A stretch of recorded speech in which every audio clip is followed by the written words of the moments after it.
Collegiate iRacing League's College Prototype Challenge and the Detroit Grand Prix here at Belle Isle in Detroit, Michigan. It's the 5th race of our season, and it's going to be a really fun one tonight. I am joined by co-host Zach Lindler, and we are here to bring you a great night of racing from Belle Isle in Detroit. Yep, flag-to-flag coverage from tonight's race. I believe this is the first time in at least a couple of years that the Collegiate iRacing League across any of its series has been to Belle Isle. It's a beautiful racetrack here in Detroit. It's the home race for a lot of our drivers in the field. And it's one of my favorite racetracks. I love it. It's very rough. It's a road course, a street course.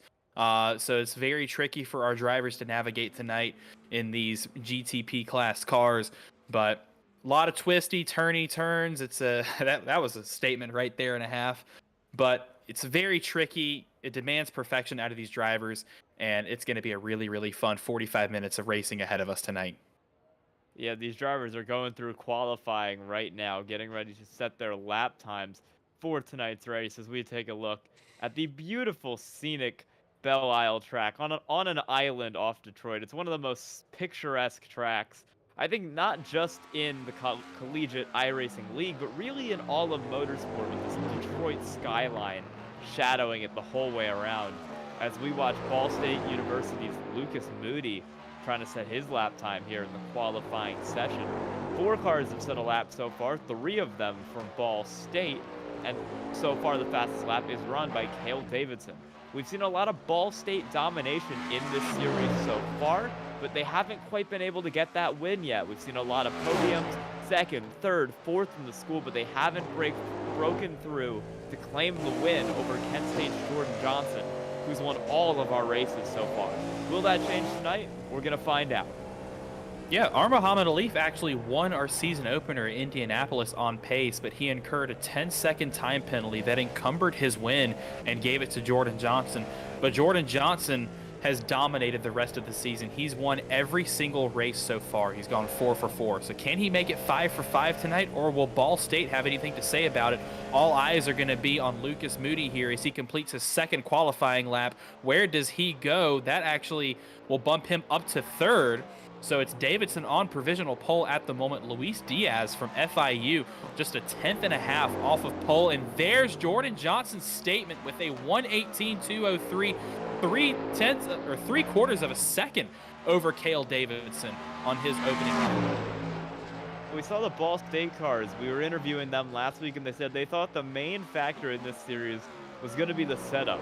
Jordan Johnson doesn't have a setup for this track. He is running the setup that he ran at Daytona when he won by 58 seconds, and clearly it's still working here as he jumps out to an immediate pole.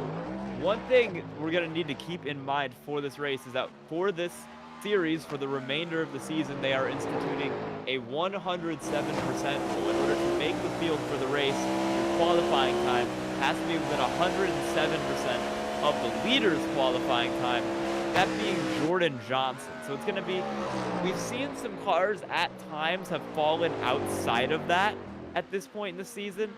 None so far, but maybe that's something we're going to want to keep an eye on as this session continues. Now you see Ryan Whitlock making his 2nd qualifying lap attempt, coming through the back half of the track down towards turn, I believe this is turn 7. Turn 11, coming out onto the backstretch towards the sunset corners 12 and 13. Hard on the throttle, and you really want to get both of your apexes right here. There's a very critical corners. Look at how close he got to the wall, just a couple inches away. This is going to be a very quick lap for Whitlock as he comes across the line. Does he improve? Yes, he will, but his position does not change. It's going to be provisional P4 for Alabama Huntsville and Ryan Whitlock. Now Christian Hill going out on track to complete his laps. Christian Hill making his 2nd start in the series this race, but we saw him get a really good finish in his other start at Daytona, where he finishes the alumni winner in that race. A pretty underdog story there. He wasn't really expected to do so, but he came out, ran a great race, and he's currently looking to qualify 6th here, which would be another put him in a great position to get another really good finish for himself he's not really a full-time competitor in this series. He's out here mostly to have a good time and try to get some podiums, and he's looking to maybe be on pace for one today as we watch Edwin Onofre in that University of North Texas machine, currently 9th in qualifying, 1,000th of a second ahead of Kizzy from Florida International. And he's going to make his way around this racetrack, and he jumps up about half a second, passing 2 Ball State cars to slot in right behind Christian Hill there in 6th, beating out Skinker and Moody, neither of whom have set down particularly good laps for this stage of qualifying, and who are lacking the kind of pace that we typically expect out of those Ball State University drivers. One change up inside of our podium. Jordan Johnson is on pole at the time being. Muhammad Alif has jumped up into that 2nd position. He gained about 0.5 of a second on his 2nd qualifying attempt, and so that vaults him into P2 with his teammate Cale Davidson right behind. But now looking at Edwin Onofre from the University of North Texas, he set a really solid lap time last time around. Can he replicate that and maybe even gain some time? He had a really, really good first sector through the S's and down into turn 3, using up every bit of this extremely bumpy street course.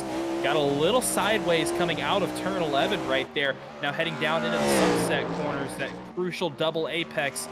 It's full throttle all the way through, and as he comes across the line, where is he going to finish his lap? We're going to wait for timing and scoring to update. Will he improve? The answer is no, he does not. So something goes wrong for Onofre in the final half of that lap for him to lose time, but he will sit provisional P7 as we have just under a minute and a half remaining in quali. 2 drivers have not set times for tonight. Alexander Diamond, of the only Drexel car in the field, and Andrew Burrell, the only Clemson car in the field, neither of whom have set a time, and both of whom might be excluded if they can't get one as a result of that 107% rule I mentioned earlier.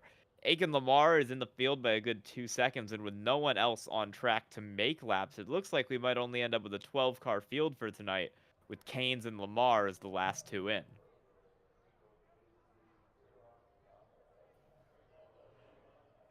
"40 seconds left in qualifying, and I do not believe there are any more cars out to run laps. So as we finalize these qualifying results for you, it's going to be Jordan Johnson on pole for this race, followed closely by his competitor pretty much every week this season in Ball State's Muhammad Alif.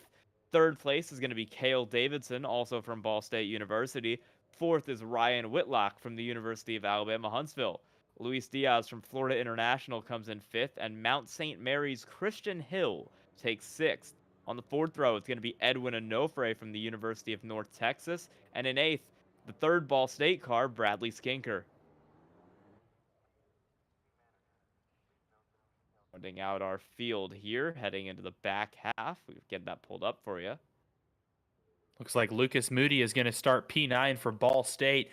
To his outside is going to be Robert Kizil Jr. from FIU. Row number 6 goes to Dylan Keynes from UMass Amherst and Aiken Lamar from Howard Community College. And the 2 cars that that failed to post a time in qualifying, Alexander Diamond from Drexel University and Andrew Burrell from Clemson. And that is going to round out our small field tonight here at Belle Isle, but that means the racing is going to be even tighter. The drivers are going to fight as hard as they can for every point possible in tonight's race, and it's going to be a spectacular show. Yeah, we saw that last week at the Hungaro ring, where only 13 cars showed up. A couple of them got in a crash lap 1, and we had about 4 cars out there in the field who had not scored points that year, and they spent the remainder of the race pretty much fighting for their lives, brawling to get that 10th spot to avoid continuing to be pointless in this series to try and actually get themselves on the board. We saw Wallet in there. Andrew Burrell was in there trying to get points. It was really chaotic. So I wonder if we're going to see that again tonight between maybe Dylan Keynes and some of these other cars who aren't particularly high in the point standings, but might have a really good opportunity to get themselves something in this race. I think that's exactly what we're going to see tonight, and especially with the midfield battle being as tight as it is.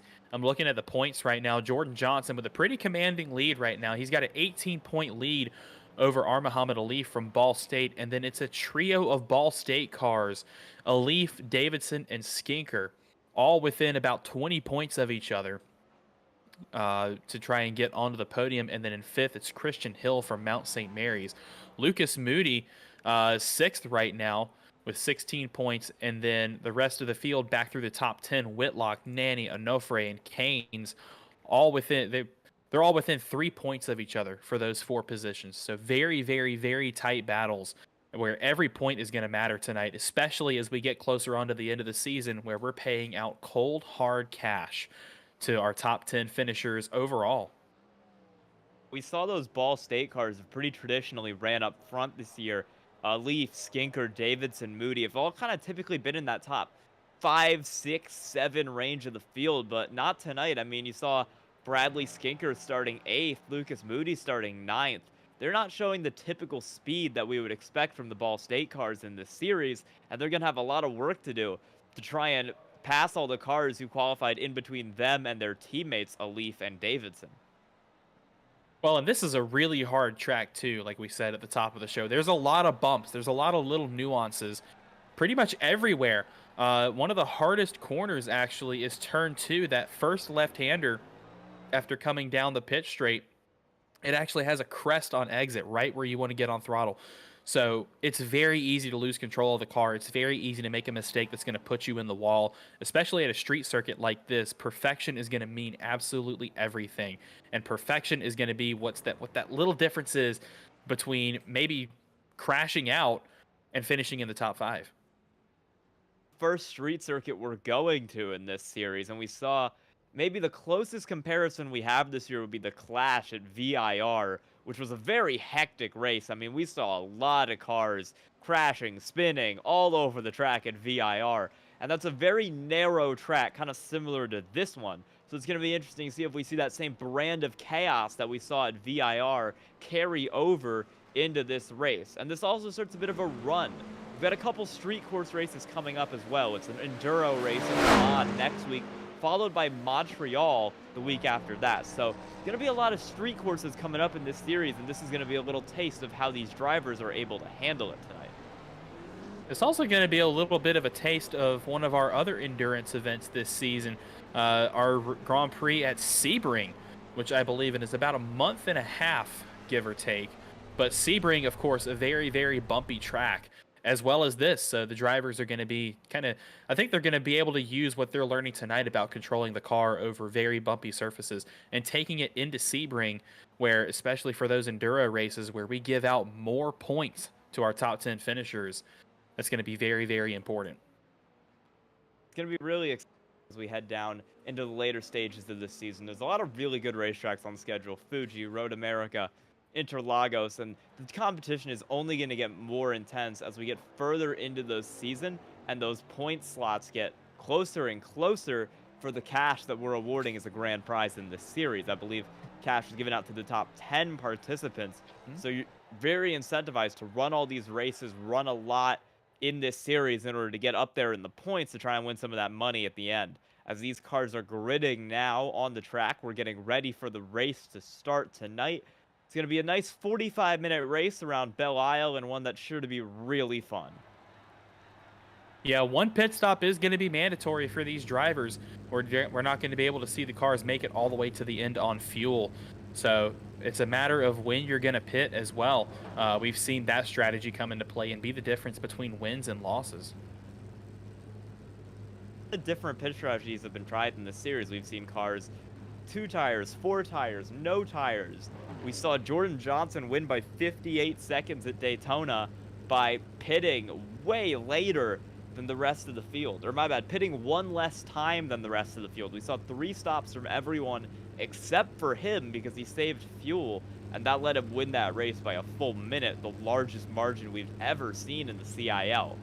That's not going to happen tonight, we don't think, but pit strategy could definitely come into play with these tires to try and give these drivers an edge heading into the later stages of this race. It's not a very long one, which makes it really all the more important as we head into the later stages here.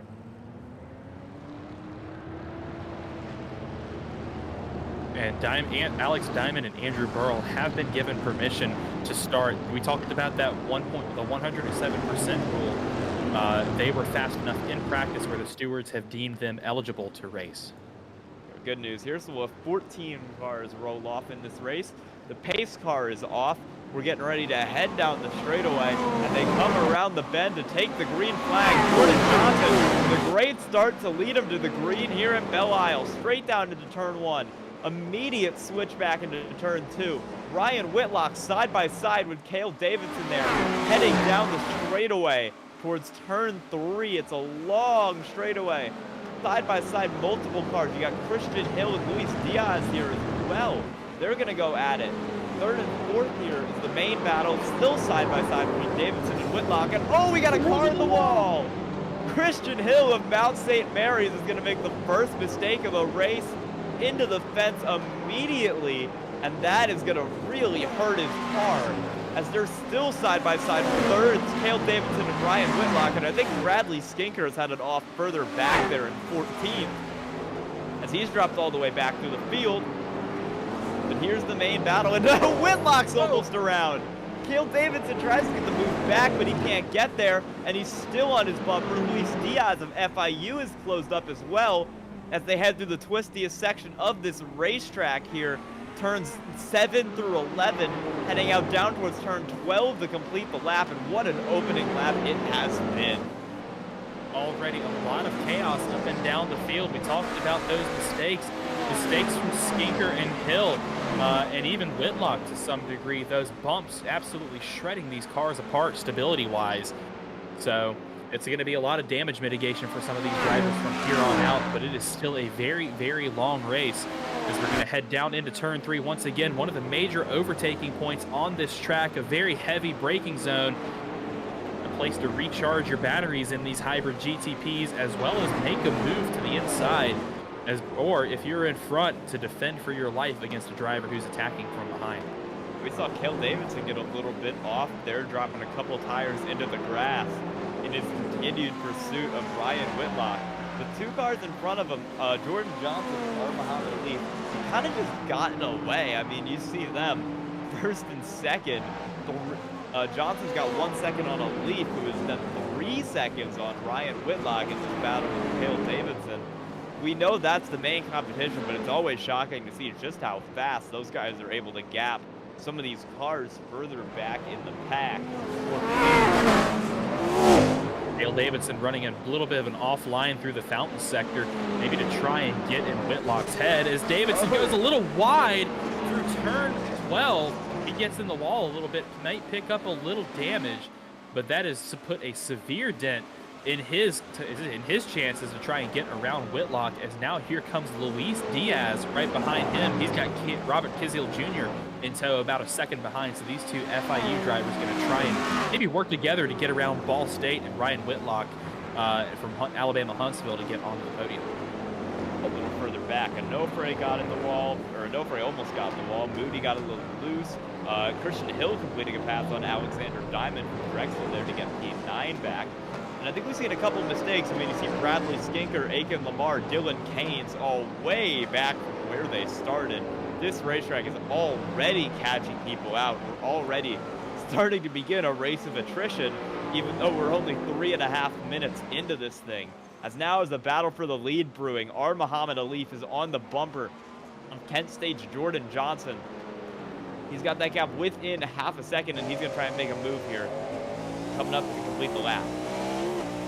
We're going to ride on board with Alif as he chases down Jordan Johnson. He is within striking distance in the next couple of corners, just so long as he keeps it clean.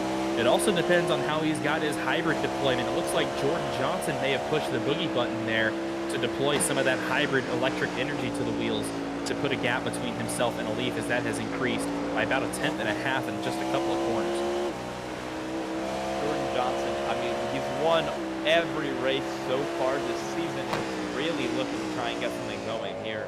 See him half a second ahead of Alif, but this is definitely going to be a close battle.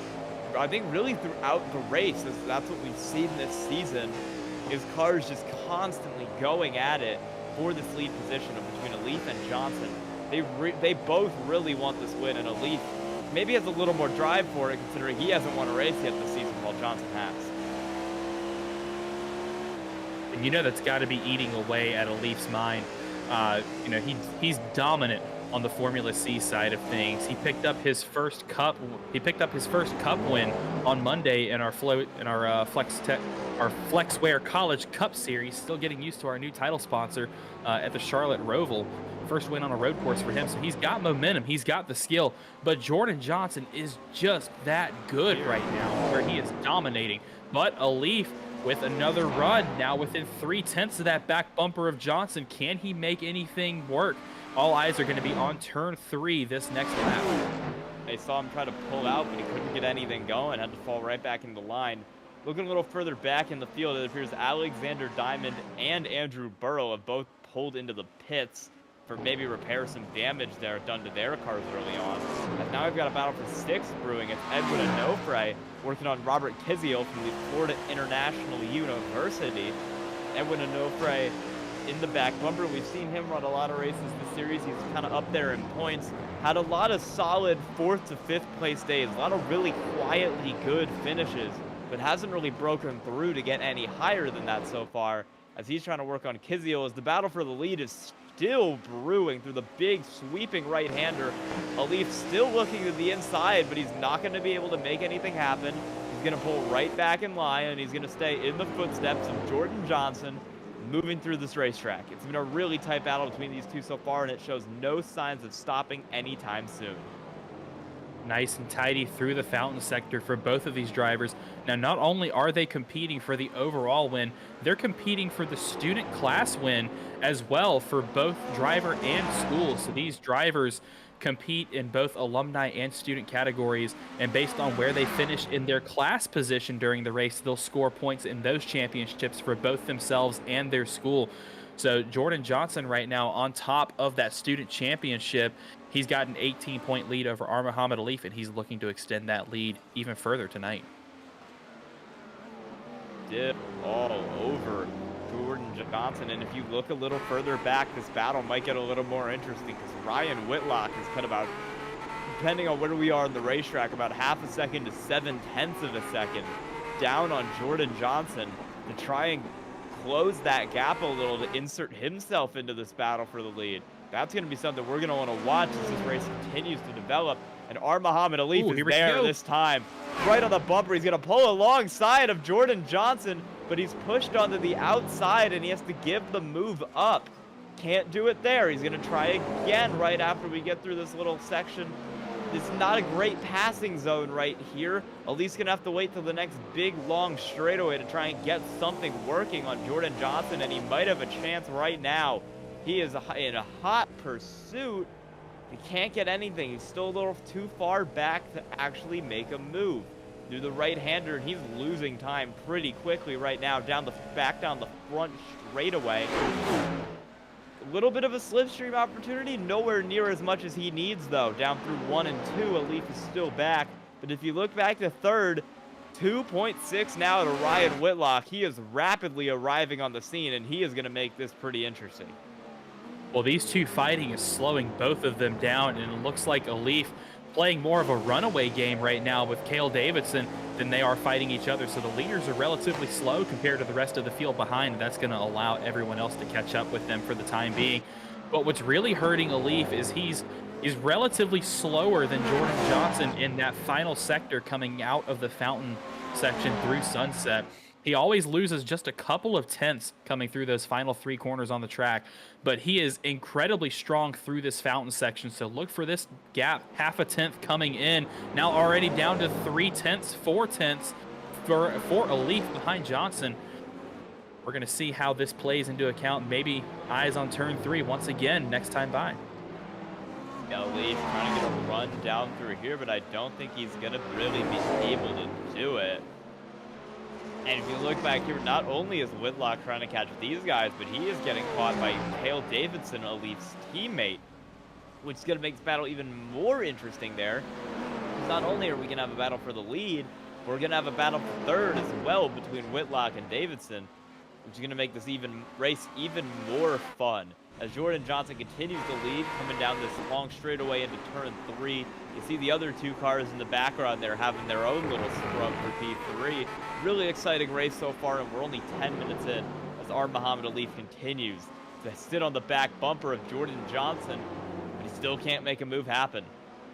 Oh, I think Alif caught a little bit of a wall coming out of turn 4 there. We're going to see if he picked up any damage. If not, if he didn't touch it, he came within millimeters of that wall. But I think we've even got a scrap for P6 between Kiziel, Onofre, and Moody at the moment. So battles all the way up and down the field right now. Going on in this field right now, and it is very intense. Muhammad Alif still there. We're going to look a little further back in the pack to this battle for P6 between Robert Kiziel Jr., Edwin Onofre, and Alif's teammate Lucas Moody there in 8th, all trying to get this spot, get some good points on the board, and maybe try to close that 6-second gap that's up there to the 5th place car, Luis Diaz. Edwin Onofre continues to hound him, dropping back a little bit with a bad run out of that corner. Lucas Moody, a very similar story down there as they continue to chase each other around this racetrack. Fastest lap just went to Cale Davidson. You see popping up on the right-hand side or the top right of your screen there. So Davidson running the fastest laps on track right now, trying to catch Ryan Whitlock up in that 4th position. And Edwin Onofre is still chasing down Robert Kiziel.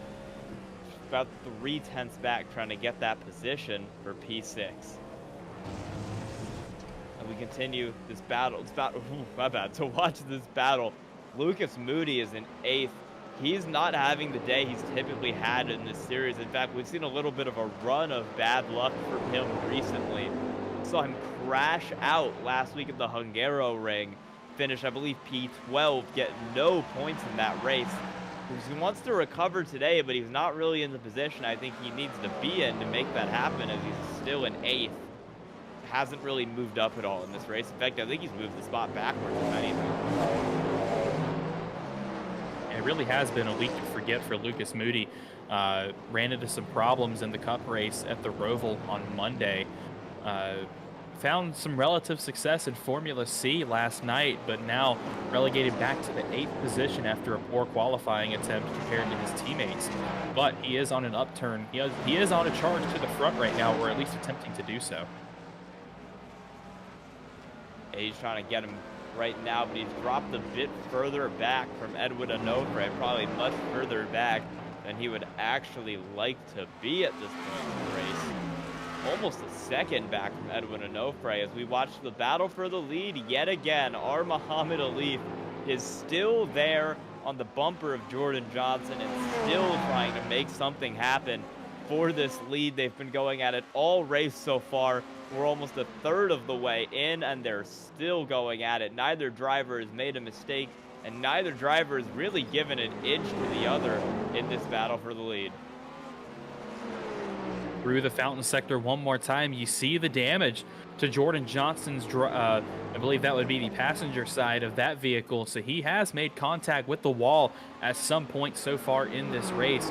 Doesn't look like in much aero damage, but every piece of damage that you pick up is going to be critical over the long run. And now Ali 0.4 of a second back. He still has not cleared out of Johnson's mirrors. Johnson has not run away with this race just yet. But Johnson, once again, really good through sunset, is going to put about another 10th between him and Alif. And actually now here comes Alif down into turn 3 with a run. This battle's not stopped heating up pretty much. I mean, they've been going at it for so long now, and it's still going. Jordan Johnson out in front of Muhammad Alif. No signs of stopping this battle here, as Alif is back within 0.02 of a second, not 0.2 of a second. Trying to get something going here, but he just hasn't been able to do it yet. As we head down the straightaway, he's made some moves down into this corner, but he's a little too far back to actually do it this time. And he's not going to get there again. In fact, a pretty bad corner might send him back even more. Turn 7 is also a place to attempt an overtake if you're brave. But if you have the inside in turn 7 and now in turn 11, there's the move. Contact. They make contact. Alif showed his hand, forced the car in underneath Jordan Johnson. The two collided coming out of the fountain sector. And it's all gloves off now for both of these drivers at the front of the field. He had the move on, but Jordan Johnson pinched him to the inside, stopping Alif from making that move, and now Alif is back again, half a second behind him. Wouldn't be the first time we've seen contact involving Muhammad Alif going for the leads this week. We saw kind of a similar thing happen on the final laps of the Cup Series race we had at the Roval, where Alif was trying to take the lead on Matthew Morton, got cut off, ended up getting spun out. Matthew Morton got a penalty, and that gave Alif the lead as Alif is in the wall a little, heading through the chicane, almost gets into it again there. He is pushing to try and catch back up to Jordan Johnson. Now, both of these drivers have to be very careful while they're fighting to not overheat their tires. It's very easy to do in these high-power hybrid GTP cars, because if those tires get even just a little bit too hot, that car is going to be like you're driving on ice. Yeah, Alif is still there, still looking on Ryan Whitlock, but he's not able to make the move happen. Gaining a little bit of time out of that corner to get a run on him down the straight, but he's not able to do anything. And I mean, we're a third of the way through this race, and this battle has been raging pretty much the entire time now. It's been a great battle, and we still watch to see if Alif can get around him. Ryan Whitlock's kind of stalled out a little in the background there. We saw him within 2.5 seconds of the leader, but he's fallen back. He's now back to about 3 seconds. Cale Davidson is still on his tail, but has fallen back as well to 3 seconds and within reach of Luis Diaz from FIU, who's currently in that 5th position. It seems like both of these drivers at the front of the field have just set some immense lap times, and they might have pulled away from Whitlock a little bit, or Whitlock maybe managing his resources, just trying to get to the pit stop there, trying to get to the pit window to see where he pits relative to the leaders. But maybe Whitlock playing it safe, playing it smart. But both of these leaders really want to be in the lead when they make their pit stop. If you're Jordan Johnson, it would be advantageous for you to pit ahead of Muhammad Alif to try and have those fresher tires by the time that he comes out, or excuse me, to have those tires already heated up and maybe a gap built up by the time Alif makes his pit stop. We would assume to be the next lap, but both of these drivers looks like they're going to stay out an additional lap. But as we approach the halfway point of this race, that pit time is going to be in the back of both of these drivers' minds. But I think they're more focused on the literal battle at hand. Yeah, car around again. Christian Hill with a moment. Yeah, Christian Hill from Mount St. Mary's. That's the second incident we've seen from him this race. We're going to get a replay of that right now. Let's check what happened there. Christian So this Hill. is coming down into turn 7 to start the fountain section, and I'm wondering if he got a little too heavy on the brakes. No, he just missed the corner. He didn't brake at all, and he ends up in the runoff there. Has to do a multiple point turn to get that thing back out on the racetrack, which is definitely not what you want to do, because that just costs you even more time. Like, in addition to your spin, now you're having to reverse, pull forwards, just try and get that car back out there, try and continue on in the race. As Edwin Onofre is still trying to strike Robert Kisiel, but he's fallen back to about 1.3 seconds, while that gap to Lucas Moody has stayed fairly steady there in 8th at about 0.7. Bradley Skinker in 9th got around Christian Hill with that accident, but he's still 8 seconds off of his teammate there, Lucas Moody. Christian Hill at the last point spot, and now Edwin Onofre's gone off the track. He does the same thing. Edwin Onofre has done the exact same thing that Christian did, or Hill did, just a lap prior. Although I feel like there was an Austin Powers reference to be made there. I mean, I was just talking about Christian Hill and how much time he lost doing it, and then we watch an Edwin Onofre who immediately goes and does the exact same thing. Coming down here, and yep, just doesn't make the corner, realizes that if he tries to make the corner, he's probably going to hit the wall, so he just sends it off into the runoff. Luckily getting it slowed down a lot quicker than Christian Hill did, so he's able to get it recovered and not lose quite as much time as Hill did. Someone's in the wall again there. I believe that might have been Christian Hill. That was either one of two things, the car making contact with the wall or the car bottoming out, because they've got these setups so low to the ground. We're going to see our Muhammad Ali making some contact with Jordan Johnson here in the replay. This from a couple minutes ago. We saw this as the battle for the lead was intensifying. We're trying to get that to you right now as our Muhammad Ali continues to hound Jordan Johnson in real time to make a move happen. Maybe going to see some deja vu of that accident here in a second as he's still all over the bumper. This is going to be that replay from on board of our Muhammad Ali. Heading around this racetrack. Gets to the inside and just locks it up a little into the side of Jordan Johnson. Bit too late on the brakes there, and it ends up failing him. As we're back to live coverage of our Muhammad Ali, still 4/10 behind Jordan Johnson and unable to make a move happen as we approach the halfway point of this race. I don't think Johnson was expecting that move. That's not really a traditional passing zone, as we would call it.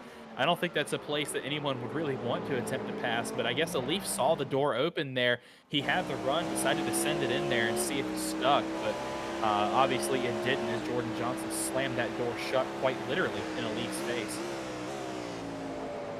Yeah, 20 minutes in and this battle is still raging. Our Muhammad Ali is yet to get around Jordan Johnson, and as we head towards halfway, the question becomes, could this be decided on pit road? Will we see one driver have a really good pit stop that gives them the opportunity to pull ahead of their opponent? Will we see one driver maybe commit a mistake on pit road and throw away the race? Will the undercut work? Maybe our Muhammad Ali comes down a lap earlier, gets it out, gets the good runs, able to pass Jordan Johnson. I don't think either of these cars are likely to come down for tires at this stage, which means I think it's going to come down to just who has the better pit stop, who's better at getting on and off pit road, and that could decide the fate of this battle here in a couple laps. You hear that Acura ARX06 GTP, a twin-turbo V6 firing on all cylinders all the way up through the RPMs as Jordan Johnson is trying to run away from that Cadillac of our Muhammad Ali. You heard the contact once again with the wall on the right side. Johnson using every bit of racetrack, taking it all away from Alif to try and close the door on any possible attack coming from behind. He's using every bit and then some. He might drive up on the wall here in a second like they do in the movies. Continuing 4 to 5 tenths has pretty much been the story of this race. Our Muhammad Ali, he's been within half a second for so long, but he's never been able to actually get the pass to happen. As we head down into the corner where he made his move last time, you see Jordan Johnson get really defensive on it. Immediately jumps to the inside, letting Alif know that he's not going to be able to do that again. As now we're on a battle for 5th, Luis Diaz has finally caught up to Cale Davidson of Ball State University, and will now be trying to set up a move on him. Try and get that 4th position, and it almost gets done for him. Cale Davidson with an amazing save there. And I think he's coming into the pits. No, he's not. He's just on the pit entrance for some reason. But he's going to lose that spot to Luis Diaz. And now Luis Diaz is ahead of him. Takes that 4th spot away, and we'll see if he's able to try and drive up to Ryan Whitlock. As Cale Davidson is flashing the lights at him from behind. Yeah, Davidson not happy with himself right now. A rare mistake from that Ball State driver. You saw him get way loose coming into Sunset, and that opened the door for Diaz to drive right by him. But looking up towards the front of the field now, just ahead of them, Ryan Whitlock has fallen off a lot from this battle for the lead, but he still has a 5-second lead over Luis Diaz right now. So Ryan Whitlock comfortably sitting on the podium right now, barring any mistakes on pit road. Seeing him drop pretty far back from where he was. I mean, he was 3 seconds behind the leader just a couple laps to go.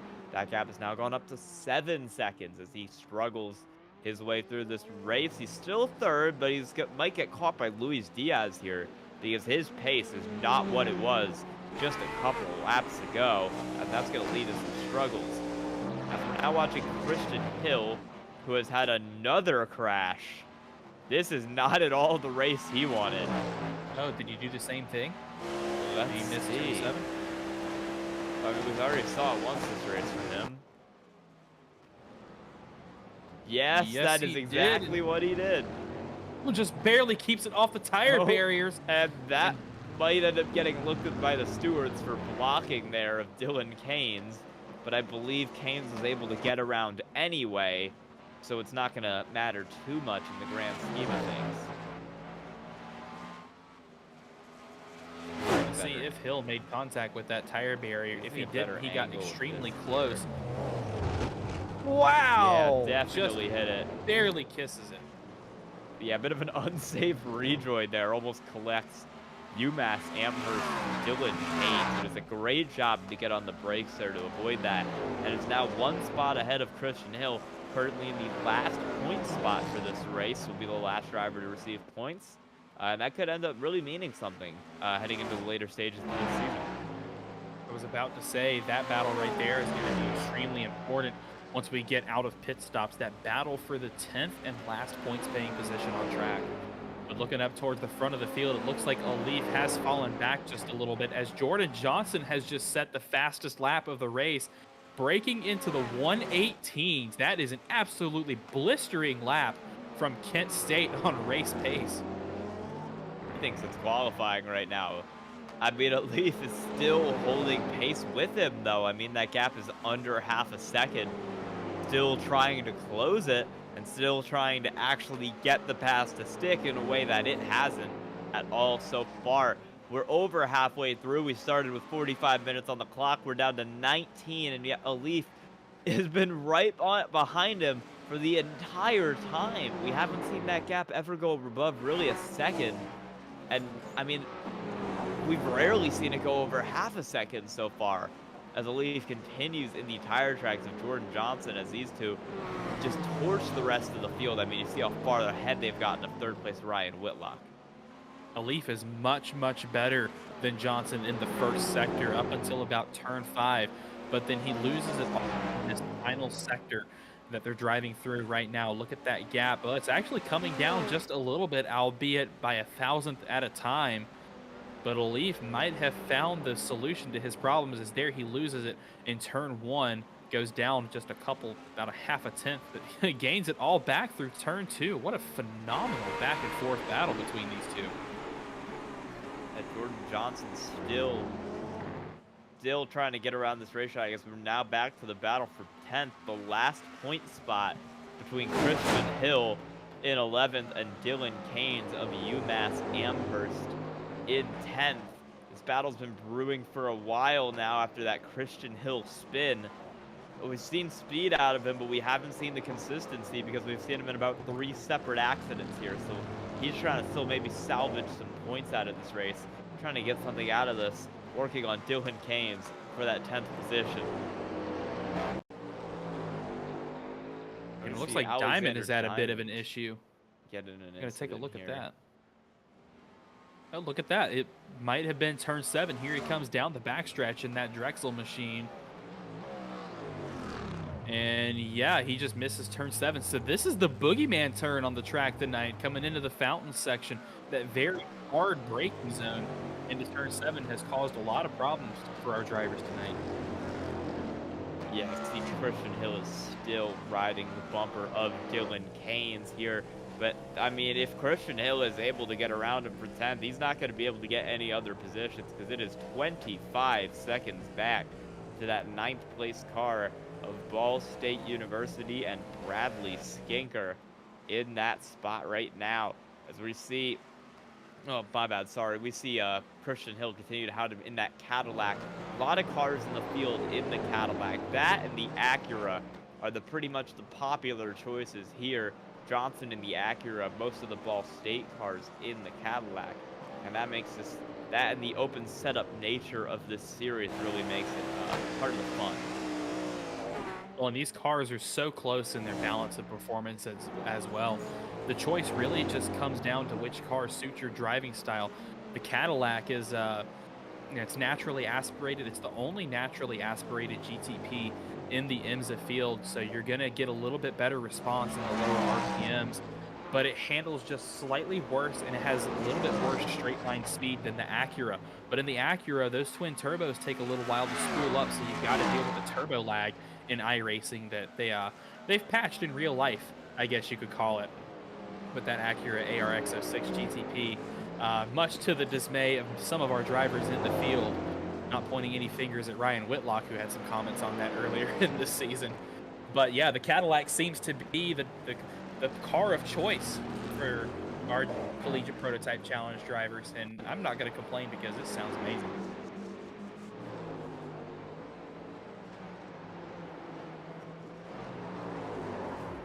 Bradley Skinker with an opportunity against Edwin Onofre here, and actually Onofre with a huge moment coming out of turn 6. Lost control of the car. You heard him hit the wall, and Skinker just glides right by him for that position. Yeah, we see Edwin Onofre in 9th right now after losing that position. Bradley Skinker, and there's the replay of him into the fence. Actually, I don't think that's a replay. That is... My bad, that is the replay, sorry, of him into the fence there as he tried to stay ahead of Bradley Skinker there for 8th. Coming back to live, Edwin Onofre going to try and take that position back that he lost. I believe he is currently the alumni leader at the moment. So he is, despite being scored in that 9th position, he is the first alumni car on track. And I believe the leaders have pulled the trigger on the pits. Jordan Johnson stays out, but Alif has come in. Here we go. The battle is officially on. Alif with the undercut. Whitlock is going to be able to get by. Will Alif take tires? You see him on the left side of your screen as the rest of the field goes by. No, it is going to be a fuel-only stop for that machine. And that is going to force the hand of Jordan Johnson. When does Johnson come down pit road? Does he try and stay out as long as he can? Or does he undercut? As I believe Johnson is coming through turn 6 right now, down the backstretch. We have not seen a lot of pit stops for tires in this series. We've seen cars really lean towards that no tire strategy, with the belief that taking the time to warm up cold tires, getting them up to temperature, and getting them race ready just isn't really worth it in a race that's this short. I mean, we saw some cars do it at Daytona. That's kind of the only time that we've seen it this race, is we see maybe an accident there for Howard Community College's Aiken Marr. And another car in the pits, Christian Hill, is coming in the pits along with the 7-lap down Clemson machine of Andrew Burrow. Yes. Ball State Cadillacs roaring by. 1-2 right now. It's Lucas Moody just in front of his teammate Armahamad Alif. Now Moody has not yet hit. Alif is currently the only car in the top 5 to have pitted, and just then I stand corrected. Ryan Whitlock and Luis Diaz have come down. Alif was the first car on track to pit, and it looks like a lot of the other drivers in the field, that was good enough for them to pull the trigger. As you see them coming down pit road, Robert Casil Jr., Lucas Moody down on pit road, Bradley Skinker as well coming down pit road to get their fuel stop and head back out on track. Whitlock out and away, as well as Aiken Lamar scored a lap down. I believe he was coming down pit road to fix some damage, and there you see everybody on pit road. It's a very, very busy place right now, so a lot of positions possibly about to shake up. Yeah, the question right now for Alif is going to be, this is the first time all race that really he's driven without Jordan Johnson directly in front of him. So now he's going to have some clean air. He's going to have a chance to try and run some fast laps in clean air with nobody in front of him, no one blocking him. And we'll see if that gives him the advantage he needs. And we got a car around on the pit exit. Luis Diaz, who just made his pit stop, has a spin there in P10. And that's going to cost him dearly. Dropping down the field, we're going to get a replay of this crash. This was right coming out of the pits, actually. You see him come out. There might have been some contact here? No. Okay, so he comes out behind the Ball State car. Oh, goodness. Ouch. Oh, boy. I wonder if he took tires there, because that looks like maybe underestimating cold tires and just getting on the throttle too early and just losing it. That is the last thing Luis Diaz wants to happen, or wanted to happen in this race, as Edwin Onofre is into the pits for his first stop of the race. We talked about that little crest coming out of the second turn, and that's exactly what happened to Luis Diaz there. Looks like that just upset his car enough to send it around, and he actually had it corrected for just a second there until it almost tank slapped back around on him, and then he went head first into the wall. Oh, we've got another moment here from Luis Diaz coming down through here into turn 7. Just And that's what we've seen down. from about 4 other cars this race. It just gets too hard, or not too little on the brakes there, and goes straight off into the corner. We're back on, I believe this is 8th. This is Dylan Keynes of UMass, who has not pit yet, and right behind him is going to be Bradley Skinker of Ball State University. Both of them in another battle here, although I don't think Skinker is going to be too worried about getting this position right now, as Dylan Keynes has not pit yet, as we see Cale Davidson coming into the pits from 4th. Yeah, I think the trigger for him to come down pit road was when he got passed by his teammate Muhammad Ali. So the top 3 podium drivers have cycled back out to their respective positions, although Jordan Johnson, I believe, is now the only car on track to not have yet come down pit road, as there you saw Dylan Keynes making the dive to complete his service for the race. Yeah, so he'll be, I believe, the second last car on pit road with only Jordan Johnson. And there he comes as I talk about him. Jordan Johnson onto pit road, the last car to make his pit stop here, which is 9 minutes left in the race. And that is going to create a battle for Muhammad Ali, who's about to drive his ass off to try and catch up to Jordan Johnson and maybe steal the lead away from him on the pit cycle. Here we go, down the front straightaway, watching Muhammad Ali. We're going to see where he comes out in relation to Kent State's Jordan Johnson. Johnson's gone. gone. And Johnson is light years ahead. Wow. There you go. Several seconds pulled out there on Muhammad Ali.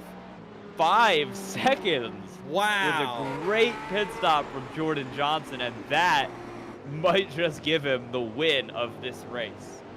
So how much of that do you maybe attribute to Alif getting stuck in traffic behind his teammates and some other drivers as he came through the field who had not yet pitted yet? That is going to be the question here on how... I'm probably going to have to ask him in the interview, you know, was it a bad pit stop? Was it just a good pit stop? Maybe a mistake? Maybe some bad laps? A lot that could have gone wrong for Muhammad Ali there to produce the 5-second gap that you're seeing. And now we watch his teammate Lucas Moody try to hunt down a spot in the top 5 on Florida International's Robert Kiziel. I believe the only actually international driver in the field, so the school's living up to its name there. Alif is, I believe Alif is also international. He hails from my bad. I'm not thinking straight. But yeah, Muhammad Ali also international. Robert Kiziel from Poland, I believe, in this race for international. Alif from Singapore and Kiziel Jr. from Warsaw. My apologies, Muhammad Ali. internationals. I am still getting over an illness, as we see Lucas Moody in 6th on the bumper of Robert Kiziel. 1 second back. He's gained some time on him, and I think that pit stop really helped. But he's still going to need a little bit more to actually close that gap and make that happen. Lucas Moody's going to try to do all he can to get to the back bumper of Kiziel Jr., but it might be too much too late for him, as we only have 6.5 minutes left in this event. And he's dropping back right now. I mean, we saw that gap's gone up for about a second to a second and a half with a couple of bad corners there from Lucas Moody in his pursuit of that position, which could leave that the Ball State duo there of him and Skinker in 6th and 7th, with Whitlock and Kiziel kind of interrupting the rain that they've had at the front of the field so far this season. And with only 6 minutes to go, I think the biggest battle is going to be for 9th back there, between Luis Diaz, who's got some damage from that crash, and Dylan Keynes from UMass Amherst, who's closed up within a second, trying to get that 1 extra point away from Luis And Keynes comfortably into the Kane's comfortably in that final points paying position. This is a 33-second gap to Aiken Lamar behind. And you heard Christian Hill had another moment into turn 7. He and that corner are just not getting along tonight. Dylan Kane's dropped back to about a second now, but those are going to be really the two battles we want to watch heading down. It's going to be Lucas Moody, can he catch Robert Kizio for that top 5, and can Dylan Kanes get the run on Luis Diaz to try and get that extra points position. Not really any threat behind either of those two battles. Skinker's 7 seconds back in P7, and Aiken Lamar is about a whole half a lap back there in P11. So it's going to be no real threat from behind. It's going to be these two going at it, although I believe that is Jordan Johnson that we're seeing in the background of that Dylan Kanes shot, who's going to try to lap them here really soon, which might shake up that battle. You know, I was just watching the timing tower. That lead for Johnson had come down to about 4.5 seconds, but now it's back up to north of 5, although slightly coming down. I was wondering maybe if Elif was going to try to mount a comeback of the century here in the dying laps of this race. I don't think it's going to happen here. I just don't think there's enough time left at this point in the race to try and get something going for him to actually make that gap close and actually get that lead away.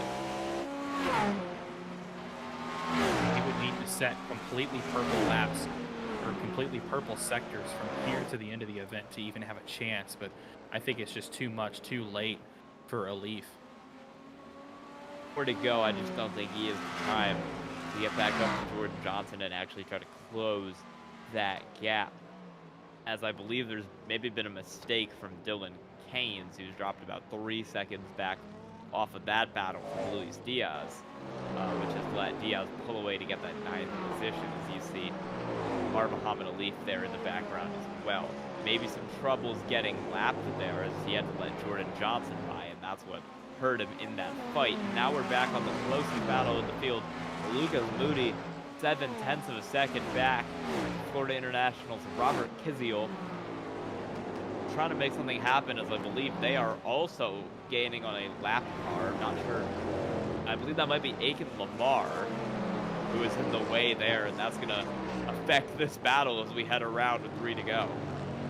Yeah, you saw Casil Jr. flashing the lights at Lamar saying, hey, let us go. We've got our own battle to fight here. I'm battling for position. You're not. Oh, my goodness! Oh, no! Oh, no! Oh. Aiken Lamar into the wall, takes out Kizio. Christian Hill is involved. That is not at all what you want to see. That is not the ending to the battle you want, and that's going to give the 5th place to Lucas Moody, and it might even give the 6th place to Bradley Skinker, depending on how much is broken with that car. I mean, it looked like he pulled off to let him through there, and then he just didn't. And oh, he completely missed the corner and went head on in the wall. Yeah, it looks like he went to pull off and then just went full throttle into the wall as if he never even let off the gas. And that means Kizio is going to have to pull into the pits, and that might end his day, which is going to drop him all the way out of the points positions and give that, maybe that last point spot could end up going to Christian Hill after all. Looks like it. Yeah, because that gap is coming down to Kizio, who's on pit road. And Christian Hill, basically with 30 free seconds, he did make it through, or he did collect some damage in that incident. He was in that crash too. The very tail end of it. Yeah, I mean, that Christian Hill, we've seen about 4 crashes from him. We've seen a spin. We've seen him go off, and he's still going to get points because he's kept his car on the racetrack, which is, in some of these races in this series, with how much attrition we've seen, all you really need to do sometimes to get some points out of it. I mean, I believe we saw last week where we had a crash on lap 1 that took out so many cars that we only had about 9 still functional after lap 1. It's been a really attrition-based series, and with 2 to go, Jordan Johnson looks to continue his stranglehold, winning his 5th straight. Confirmation from race control. The white flag will fly this time by. There you see Barney's got it in hand. White flag for Jordan Johnson as it looks like he is going to make it 5 for 5 here in the opening season of the Collegiate Prototype Challenge. He's got a 6-second gap there over our Muhammad Alif, and he is just extending that right now down the straightaway, coming towards turn 3. Gets through good. He's got a lap car behind him there, but that's not going to play any role in this at all as he continues his domination here. I believe Luis Diaz behind him is going to be cat of the car to gets to watch Jordan Johnson finish this race. Heads down the straightaway through the big little right curve as he heads down towards turn 7. A very technical section awaits him here, but nothing that'll serve any problems. It's something he's been through all race. He does scrape the wall a little right there, heading through turn 8, so maybe it'll give him a bit of trouble. But he heads through here. Just got to make sure he doesn't make a mistake out of turn 11. 3 more corners to go on this racetrack. See turn 12 right here. He's going to come up turn 13, and it is full throttle for the rest of the track. Jordan Johnson has won his 5th consecutive race in the College Prototype Challenge. He is going to win tonight the Grand Prix of Detroit from Belle Isle. Our Muhammad Alif will come across the finish line behind him there in 2nd. And Ryan Whitlock is going to take 3rd, with Cale Davidson and Lucas Moody, barring any mistakes, we're going to round out the top 5. 3 cars inside the top 5 once again for Ball State. Yeah, it looked improbable. I mean, we saw Kiziel in the way, we saw Onofre in the way, Luis Diaz in the way, but it all went pretty lucky for them. A lot of attrition from some of those cars making mistakes. None from the Ball State cars, who all ran pretty perfect races, and that's going to allow them to finish higher than some of them thought they might otherwise finish. Watching Edwin Onofre coming across the line. Yeah. Oh no! Oh my goodness! Oh no! And he crashes. No. He crashes coming to the line, but everybody else has already finished the race, so he's still gonna get P7. Ooh, that was scary. And Edwin Onofre, P7 overall, left it to the very last corner up for grabs. But he is going to be your alumni class winner tonight, so he's going to get a massive haul of points to more likely than not take the lead in our alumni championship. Or rather, he's going to strengthen his lead at the top. He was the leader by 30 points coming into tonight's race. Big points haul for him. It's really going to extend his alumni lead. He's won, I believe this is his 3rd win of 5 races in the alumni class this series as he takes it, extending his points lead over Clint Halterman, who was not in the field tonight.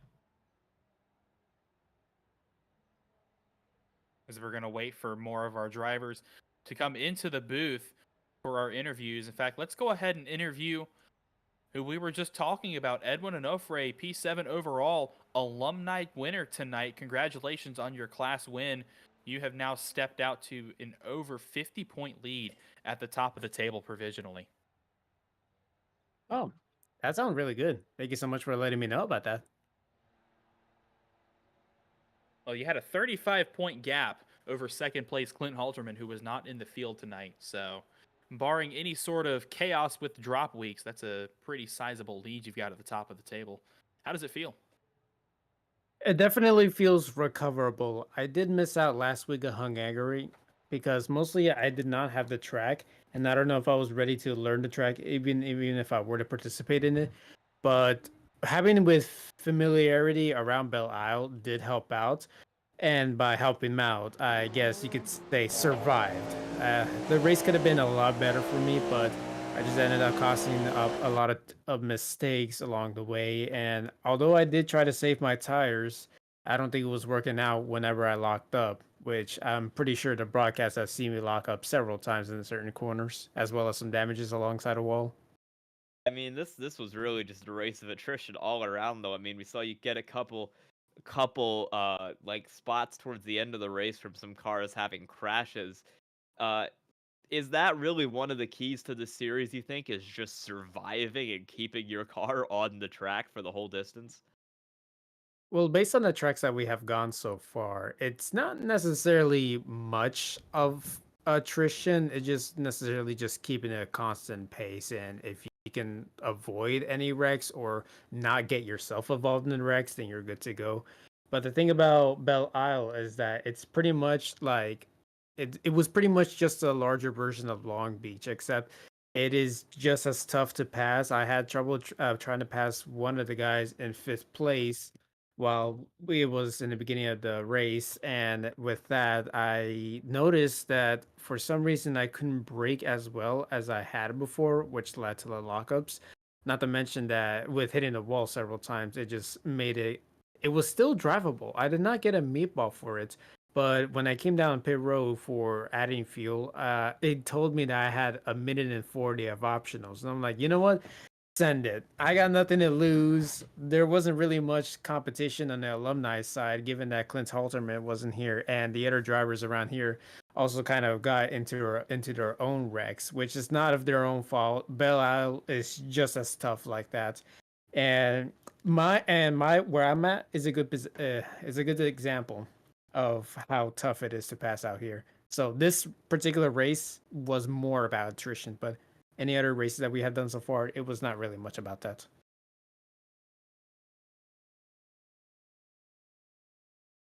And Well, you got Edwin, anyone you want to thank on the broadcast tonight, Edwin? I'd just like to thank my water bottle for hydrating me right now. Thanks to the University of North Texas for offering me the classes I need to get to a mechanical engineering degree. I'd like to thank my coworkers. I'm gonna visit them tomorrow. Let's see how it goes. Work was slow today, apparently, but I guess they're getting paid for not doing much. And shout out to all my friends and families. Shout out to you guys for hosting up this broadcast and the race. It was a lot of fun. But man, I don't think I remember doing the race at Belle Isle with the GTP car. I think I've only done it in the GT3 class, and that was the fastest class I've done before today. All right, thank you. Congrats, alumni winner Edwin Onofre. Thank you. Thank you. Take care.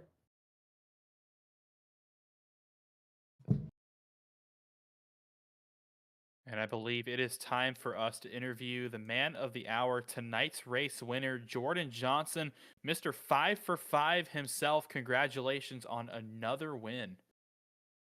Yeah, thanks. It was today was a race, that's for certain.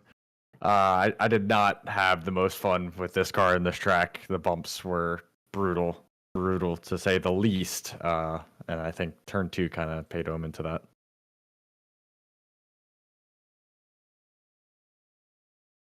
So we saw the pit strategy between you and R. Muhammad Alif, where you took the overcut and actually came out 5.5 seconds above him. What was the? Take us through that strategy call. Yeah. So my original plan, especially once I was sitting in front of Alif, probably about a couple laps in, I'm just like, okay, I'm gonna save fuel here. I tend to be better on the fuel saving than Alif has been historically so far. I think the Acura does enable me to be a bit more confident with diving harder on the brakes as well, though, with that in mind. But yeah, that was the plan. Then Alif had contact with the wall, picked up some damage, I believe. And then at that point, once he dipped into the pits, I figured, okay, well, I'm just gonna go another lap instead of cover him off, just have some fun. And then another lap went by, and I saw that I was still gaining on the gap. So I'm just like, okay, we're gonna keep pushing. And so I just drove until I ran out of fuel. Just make sure I had all the laps led that I could, and finished it up from there. Well, Jordan, that is now your 5th win in 5 races. Is there going to be any stopping you on your run to the title? I mean, for my sakes, hopefully not. I would like to keep things as simple as possible. But we have tracks coming up that I'm historically hit or miss at, and other tracks that I'm very strong at. I'm not looking forward to Le Mans next week. It's probably one of my least favorite tracks. It's a kind of a regular track you'll go to. Same with probably Road Atlanta as well at our season finale. So those are going to be tricky tracks, especially because both of those are double points, I think, or are additional points enduros. So we'll see. There's still a long, long season to come. We're only 5 rounds in, and so only about a third of the way through, and still got a lot of work to do.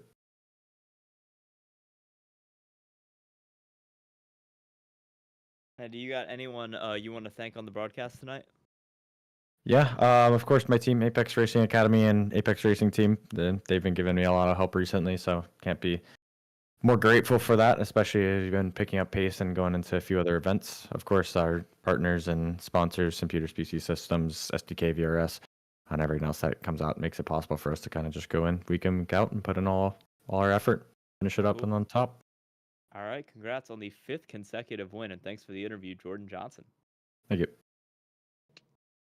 That was tonight's winner, Jordan Johnson from Kent State University, making it 5 for 5, a string of unprecedented dominance here in the Collegiate Prototype Challenge. But we're going to go ahead and talk to tonight's runner-up finisher once again, Muhammad Alif from Ball State University. Alif, congratulations on another podium here in the Collegiate Prototype Challenge, but that seems to be the story all too often. What is it going to take for you to get around Jordan Johnson? Just gotta work harder. Really, that's all it is. So it's not impossible, as I've been able to show in the Super Formula Series. So I just gotta work harder, try to dig in. Yeah, probably develop the setup slightly more. But yeah, I mean, Jordan drove a brilliant race, I think, on his part. Got a good pole position and then led all the way. So yeah, just gotta work harder. Well, we saw the pit strategy take place where you pitted just shortly after halfway, and then he overcut, and that was worth about 5 seconds. What do you think? What do you think happened to get that big of a gap? Was it lap traffic? Was it pit call strategy? What was it? No, I actually hit the wall a bit too hard, and I lost a lot of front end downforce. So from then on, yeah, that's where, if not, I would have been on his gearbox. So yeah, just hit the wall, oversteered into turn 4, I think. Just clipped the barrier. I think from then on, it kind of yeah, brought the paces closer and lost all my front end. So I think that was what the reason was behind it. But yeah, other than that, yeah, it wasn't really the undercut or overcut. I would say it's just that loss of downforce. And do you Well, got as we anyone? My bad. Sorry. One more quick question. As we look further on down the season, I believe we've got Le Mans next week in our second Enduro, and then we go to Montreal, which is another street circuit type track. What did you learn tonight that you think you can apply to this style of track that we're going to be at in just a couple of weeks? I guess just stuff on the setup that I think we learned as a team. But yeah, setup, driving it. I did find something new with the battery deployment, which was interesting. So yeah, hopefully it pays off in a week's or 2 weeks time. All right. Do you got anyone you want to thank on the broadcast tonight? Yeah, everyone laying behind me. All 3 of them, the whole team. Also, Dan Marino BK for all the support, and Dean Turner and my family back in Singapore, and you guys for the broadcast. Congrats on the second place tonight, Muhammad Alif, and congrats to your teammates in the background as well. Thank you. See you What are guys. they doing? There are 0 brain cells in that room right now. I know. love it. We lost all of it by just hitting the barriers, I guess. Yeah. Well, congratulations again, Alif. We'll see Thank you you. soon. Thank you. See you guys. That was Muhammad Alif, our runner-up finisher tonight for Ball State University. As you saw there on camera, yeah, certainly a team, and they do things together. But we're going to go ahead and talk to our third place finisher tonight, Ryan Whitlock from Alabama Huntsville. Congratulations on your podium finish tonight. Thank you. Yeah, that was 45 minutes of watching Alif and Jordan disappear on my relative. Well, we saw that pace differential really from the get-go. Those two seemed to gap the field, but you had your fair share of battles tonight. Already asked Alif what he learned tonight that he could take into some races further on down the season. We got Montreal coming up in a couple weeks, another street circuit, as well as Sebring later on down the road, another very bumpy track. So what did you learn tonight that you think you can apply to some races down the road? I think the way this car uses its tires and likes to be driven around tight circuits with big curbs. Even though Montreal is a much smoother surface than this track, I feel like the curbing is similar and you're going to be kind of driving it a similar way. So I think especially what I'm going to do during the pit stop and how I'm going to drive the car will be largely the same for next week or 2 weeks from now, excuse me. All right, Well- Ryan. Congrats on the third place finish tonight. Do you have anyone you want to thank on the broadcast? Well, you definitely want to thank Charger Motorsports, everyone on that team. I'm sure a few of them might be watching or will watch the replay later. Their support means a lot to me, and I've recently been working on a lot of stuff with them, try to get them access to sim racing rigs if they don't have any previously. So just their support for all these years has been great. All right, congrats on the third place finish tonight, Ryan Whitlock. Thanks, guys. And I believe that is going to wrap it up for our winners' interviews tonight. We heard from our podium finishers as well as our alumni winner tonight, Edwin Onofre. But for one last time, let's take a look through the full field at our results from tonight's Detroit Grand Prix.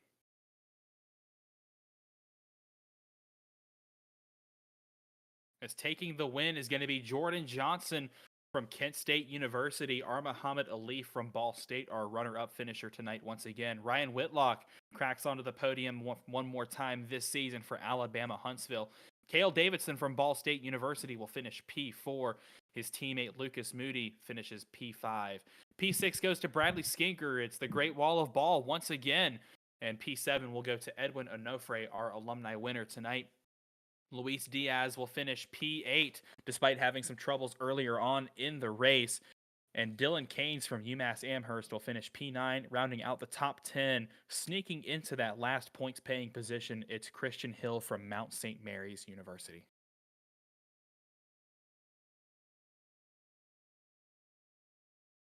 And rounding out our field tonight in P11, it's Robert Kiziel from Florida International University. Aiken Lamar in P12 from Howard Community College. Andrew Burrell finishes 13th from Clemson University. And Alexander Diamond 14th from Drexel.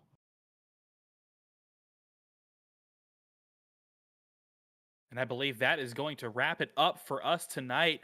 But the racing is not yet over as we have a brand new week of CIL racing ahead of us next week, as we start with the biggest and most prestigious race in all of the Collegiate iRacing League, the Freedom 250 at Daytona International Speedway, presented by Flotek TV. Who is going to stand atop the podium at Daytona and take the Daytona 250 championship crown, as well as possibly lock themselves into the playoffs? We are officially halfway through the regular season, and time is running out to lock yourself in. But it's going to be a big race. It's going to be a great race, and it's going to come to you live, starting with our Ignition Zone pre-race show at 8:30 here on CIL Vision, with flag-to-flag coverage beginning at 8:50.